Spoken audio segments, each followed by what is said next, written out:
Hello दोस्तों, मैं हूं एडवोकेट ईशान, एक्सपर्ट वकील में आपका स्वागत है। दोस्तों, हर एक व्यक्ति का सपना होता है कि उसका एक खुद का घर हो और इस सपने को पूरा करने के लिए वो काफ़ी मेहनत भी करता है। लेकिन आज हम इस वीडियो में यही जानेंगे कि कैसे इसे आसान तरीके से इसे पूरा किया जा सकता है। केंद्र सरकार की क्या स्कीम है जिसका लाभ लेकर हम अपने घर के सपने को पूरा कर सकते हैं। तो इस स्कीम का नाम है प्रधानमंत्री आवास योजना। अगर आपने इस स्कीम के बारे में जाना है, पहले से जानते हैं, तो आपको मैं 2020-21 के अपडेट के भी बारे में बताऊंगा। और अगर आप नए हैं और इस स्कीम के बारे में नहीं जानते तो आपको इस वीडियो में ये स्कीम क्या है, इससे क्या बेनिफिट हो सकता है, इसके लिए कहाँ अप्लाई किया जा सकता है और 2020-21 के अपडेट के बारे में बताऊं। तो सबसे पहला अपडेट आपको 2020-21 का जो आया है केंद्र सरकार के द्वारा, सबसे बड़ा अपडेट ये है कि इस स्कीम में जो कैटेगरी MIG 1 और MIG 2 के लिए जो डेडलाइन थी, जो 31 मार्च 2020 तक थी, उसे बढ़ाकर 31 मार्च 2021 तक बढ़ा दिया गया है। यानी कि अगर आप MIG 1 कैटेगरी और MIG 2 कैटेगरी में आते हैं और अगर अभी तक आपने इस योजना का लाभ नहीं लिया है, अप्लाई नहीं किया है, तो अभी भी आप अप्लाई कर सकते हैं और इस योजना का लाभ लेके अपने सपनों का घर पूरा कर सकते हैं।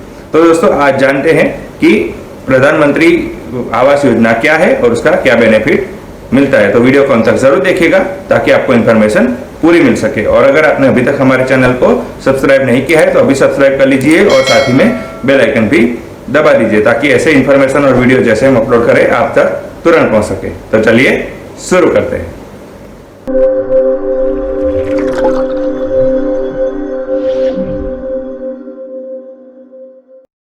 सबसे पहले बात कर ले तो प्रधानमंत्री आवास योजना के बारे में बताऊं तो ये कोई ऐसी स्कीम नहीं है कि जो गवर्नमेंट है वो मकान बना के देगी और फिर आपको उसे लेना है, ऐसा ये स्कीम नहीं है। ये स्कीम ये है कि अगर आप मकान के लिए होम लोन लेते हैं तो उसमें आपको सब्सिडी दी जाएगी, आपको उसमें फायदा दिया जाएगा। अगर आप कुछ 4 जो कैटेगरी जो गवर्नमेंट ने डिसाइड की है उसमें आप आते हैं तो उस कैटेगरी वाइज आपको बेनिफिट मिलेगा। इसमें यह नहीं है कि प्रधानमंत्री आवास योजना के तहत गवर्नमेंट मकान बना के देगी और आपको उसे लेना है, ये बिल्कुल नहीं है। आपको होम लोन लेना है और होम लोन पे आपको बेनिफिट दिया जाएगा। अब बात करते हैं कि इसकी एलिजिबिलिटी के बारे में कि आप किस तरीके से इसमें एलिजिबल हो सकते हैं। तो इसमें सबसे पहली कंडीशन ये है कि पहले ये कंडीशन थी कि आपकी उम्र अगर 21 साल की ज्यादा हो या फिर 55 साल से कम हो तो ही आप इस योजना का लाभ ले सकते थे। लेकिन 2019-20 में इसे भी रेक्टिफाई कर दिया गया, रिमूव कर दिया गया और एज के क्राइटेरिया को निकाल दिया गया। यानी कि अगर आप एज के क्राइटेरिया को निकालने के बाद अगर आपकी उम्र कोई भी हो, आप इस योजना के लिए अप्लाई कर सकते हैं।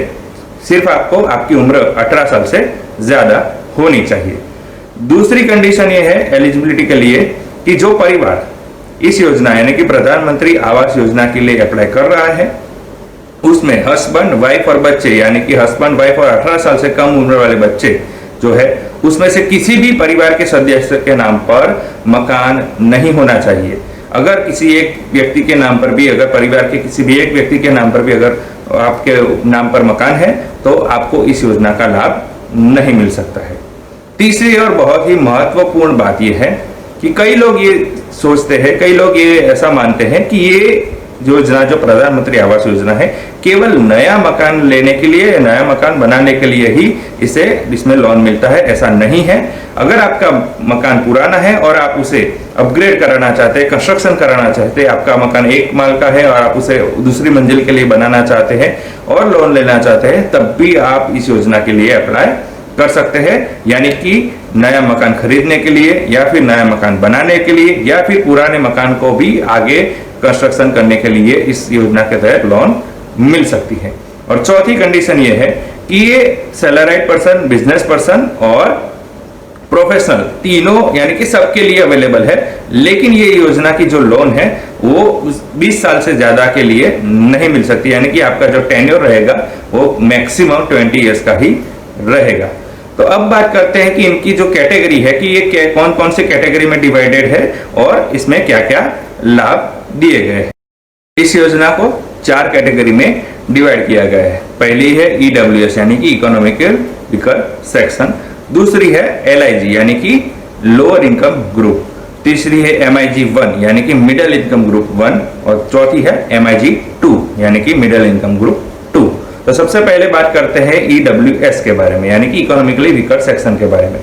तो जो परिवार की इनकम 3 लाख से कम की है वो परिवार EWS की कैटेगरी में आते हैं। अब परिवार की बात करूं तो हस्बैंड, वाइफ और जो बच्चे हैं या फिर जो कमाते हैं उनके बारे में, तो टोटल हस्बैंड और वाइफ दोनों की इनकम मिला के 3 लाख से अगर कम की होती है तो ही आप इस कैटेगरी के लिए एलिजिबल होते हैं। अगर आप इस कैटेगरी के लिए एलिजिबल होते हैं और अगर आप होम लोन लेते हैं घर बनाने के लिए तो उसमें 6.5% की आपको सब्सिडी मिलती है। यानी कि अगर आपने होम लोन लिया है जिसकी जो अमाउंट है, जिसकी जो इंटरेस्ट रेट है वो 8% है, 9% या 10% है, तो उसमें से 6.5% की आपको सब्सिडी मिल जाएगी। लेकिन ये सब्सिडी फर्स्ट 6 लाख के ऊपर ही मिलेगी। यानी कि आपको इस समझाऊं तो कि अगर आपकी लोन 12 लाख की है और आपका जो इंटरेस्ट रेट है वो 8.5% है, तो पहले जो 6.5 लाख है उस पर आपको केवल 2% इंटरेस्ट रेट रहेगा और बाकी के जो 6 लाख है उस पर आपको 8.5 के तहत आपको पे करना पड़ेगा। यानी कि अगर आप EWS में आते हैं तो आपका जो इंटरेस्ट रेट है उसकी आपको सब्सिडी 6.5% मिलेगी या फिर 2,67,000 की आपको सब्सिडी मिलेगी। दूसरी कैटेगरी है LIG यानी कि लोअर इनकम ग्रुप, यानी कि जिस परिवार की इनकम 3 लाख से ज्यादा है और 6 लाख से कम है वो परिवार LIG कैटेगरी में आते हैं। इसमें भी आप जो भी होम लोन लेते हैं उसका जो इंटरेस्ट रेट होता है, उसका जो अमाउंट इंटरेस्ट रेट है, उसका जो परसेंटेज है उसमें भी आपको 6.5% का आपको सब्सिडी मिलेगा या फिर 2,67,000 की आपको सब्सिडी मिलेगी। इसमें भी सेम EWS की तरह 6 लाख रुपए तक की अमाउंट है उस पर आपको 6.5% की आपको इंटरेस्ट रेट पे सब्सिडी मिलेगी और बाकी की जो अमाउंट है उस पर जो बैंक रेट है उसी तरह से आपको पे करना रहेगा। लेकिन अगर आप इन दोनों की कैटेगरी में आते हैं, या तो आप EWS में आते हैं या LIG में आते हैं, तो उसके लिए 2 शर्तें हैं। तो पहली शर्त यह है कि अगर आप इन दोनों कैटेगरी में आते हैं तो आपका जो मकान है वो 645 स्क्वायर फीट से बड़ा नहीं होना चाहिए। यानी कि आप मैक्सिमम 645 स्क्वायर फीट का ही मकान ले सकते हैं।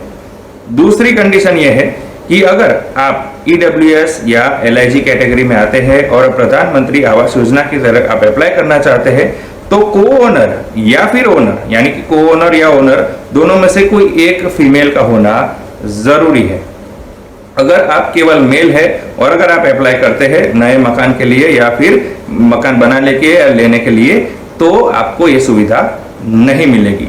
लेकिन अगर आपका पहले से मकान है और आप उसके अपग्रेडेशन के लिए, कंस्ट्रक्शन के लिए आप लोन लेना चाहते हैं तब इसमें महिला का होना जरूरी नहीं है। लेकिन अगर आप नया मकान लेते हैं या नया मकान बनाते हैं उस वक्त को ओनर या ओनर का महिला होना जरूरी है और आपको इस कैटेगरी के तहत 645 स्क्वायर फीट से ज्यादा का बड़ा मकान नहीं ले सकते हैं। तीसरी कैटेगरी आती है MIG 1 यानी कि मिडिल इनकम ग्रुप 1। इस कैटेगरी में वो परिवार आते हैं जिसकी ईयरली इनकम 6 लाख से ऊपर और 12 लाख के अंदर की अमाउंट होती है और इसमें ये जो सब्सिडी का जो बेनिफिट है वो 9 लाख रुपए तक की अमाउंट तक मिलता है। लेकिन जो इंटरेस्ट रेट वहां पे जो 6.5% की सब्सिडी मिलती थी वो घटकर केवल 4% पर मिलता है या फिर 2,35,000 की सब्सिडी अमाउंट मिलती है। जैसे कि आपको अगर आपका जो मकान का जो लोन है, होम लोन है, वो 20 लाख का है तो आपको 9 लाख रुपए तक आपको केवल 4% और जो इंटरेस्ट रेट है वो 8% है तो आपको 9 लाख रुपए तक केवल 4% इंटरेस्ट पर पे करना है और बाकी के 11 लाख पर आपको जो नॉर्मल रेट है 8.5% या जो भी है बैंक रेट वो आपको पे करना रहेगा। लेकिन यहाँ पे जो बेनिफिट मिलता है कि आप 1700 स्क्वायर फीट जितना बड़ा मकान ले सकते हैं। चौथी कैटेगरी आती है MIG 2 यानी कि मिडिल इनकम ग्रुप 2। तो जिस परिवार की इनकम 12 लाख से ऊपर और 18 लाख से अंदर की है वो परिवार MIG 2 में आता है और यहाँ पे जो मकान लेने की जो स्क्वायर फीट है वो काफी बढ़ जाता है और 2150 स्क्वायर फीट तक का मकान आप ले सकते हैं। लेकिन यहाँ पे जो सब्सिडी की जो परसेंटेज है 4% था वहां पे MIG में 1 में, वो घटकर 3% हो जाता है। लेकिन जो आपको जो लोन अमाउंट है वो उस पर आपको 12 लाख रुपए तक की लोन अमाउंट पर आपको सब्सिडी मिलेगी। यानी कि अगर आपकी लोन 20 लाख रुपए की है तो 12 लाख रुपए तक में आपको 3% का सब्सिडी मिलेगा, और बाकी के 8 लाख पर जो भी बैंक का नॉर्मल रेट है, जो भी इंटरेस्ट रेट है, वो आपको पे करना रहेगा। लेकिन यहाँ पे भी 2150 स्क्वायर फीट तक का बड़ा मकान आप ले सकते हैं। और इसमें सबसे बड़ी ये बेनिफिट आपको 2020-21 में ये आया है कि ये जो स्कीम थी MIG 1 और MIG 2, उसकी जो डेडलाइन थी वो 31 मार्च 2020 की थी, लेकिन उसे भी बढ़ाकर 31 मार्च 2021 कर दिया है। यानी कि अगर आप इन कैटेगरी के लिए एलिजिबल होते हैं और आपके नाम पर या आपके परिवार के किसी भी सदस्य के नाम पर अगर मकान नहीं है तो आप इसी कैटेगरी के तहत अप्लाई कर सकते हैं। ये तो बात हो गई कि प्रधानमंत्री आवास योजना के बारे में, कैटेगरी के बारे में, इसके बेनिफिट के बारे में।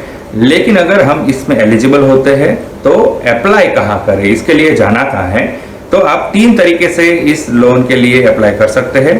पहला तरीका है आप किसी भी सरकारी बैंक में या फिर प्राइवेट बैंक में, या फिर जो होम फाइनेंस देते हैं वहां पर भी ये अवेलेबल है, या फिर जो स्मॉल फाइनेंस देते हैं वहां पर भी ये स्कीम अवेलेबल है, वहां पे आप जाकर आप अप्लाई कर सकते हैं। दूसरी जगह है कि कॉमन सर्विस सेंटर, यानी कि जन सेवा केंद्र। कोई भी आप जन सेवा केंद्र में जाएंगे या कॉमन सर्विस सेंटर में जाएंगे तो वहां पर भी आपकी इस स्कीम के लिए आपको इंफॉर्मेशन मिल सकती है, और वहां पर जाकर भी आप इसके लिए अप्लाई कर सकते हैं। और तीसरी रीत है कि आप उसकी जो ऑनलाइन वेबसाइट है pmaymis.gov.in पर लॉगिन करके आप वहां पर भी अप्लाई कर सकते हैं। अगर किसी कारणवश बैंक से या किसी भी फाइनेंस कंपनी से आपको प्रॉपर रिस्पांस नहीं मिलता है, आपको दिक्कत आती है इस योजना के लिए लाभ लेने के लिए, अगर आपको दिक्कत आती है तो सरकार ने इसके लिए एक हेल्पलाइन नंबर भी जारी किया है, जो कि है 1800-11-3377। अगर आपको कोई क्वेरी आती है, आपको कोई दिक्कत आती है, या किसी बैंक से या किसी भी फाइनेंस कंपनी से भी अगर आपको प्रॉपर रिस्पांस नहीं मिलता है तो आप इस नंबर पर कॉल कर सकते हैं, अपनी कंप्लेंट दर्ज करा सकते हैं, या फिर कुछ और जानकारी के लिए भी आप क्वेरी के लिए आप पूछ सकते हैं और आप अपनी इस प्रधानमंत्री आवास योजना का लाभ ले सकते हैं। तो दोस्तों, इस वीडियो में हमने जाना कि प्रधानमंत्री आवास योजना क्या है, 2020-21 में उसमें क्या चेंजेस किए गए हैं और किस कैटेगरी को क्या बेनिफिट मिलता है। ये सारी इंफॉर्मेशन इस वीडियो में हमने जानी। तो दोस्तों, कैसी लगी इंफॉर्मेशन जरूर बताइएगा। दोस्तों, अगर आपको ये वीडियो अच्छा लगा है तो इसे लाइक कीजिए, शेयर कीजिए। कोई सवाल हो तो आप कमेंट कर सकते हैं या फिर हमारे नंबर पर कॉल कर सकते हैं। दोस्तों, अगर आपने अभी तक हमारे चैनल को सब्सक्राइब नहीं किया है तो अभी सब्सक्राइब कर लीजिए और साथ ही में बेल आइकन भी दबा दीजिए, ताकि ऐसे ही नॉलेज और वीडियो जैसे हम अपलोड करें आप तक तुरंत पहुंच सके। इसके साथ ही आप हमें हमारे social media platform Facebook, Twitter, Instagram पर भी फॉलो कर सकते हैं। और इस वीडियो को पूरा देखने के लिए धन्यवाद।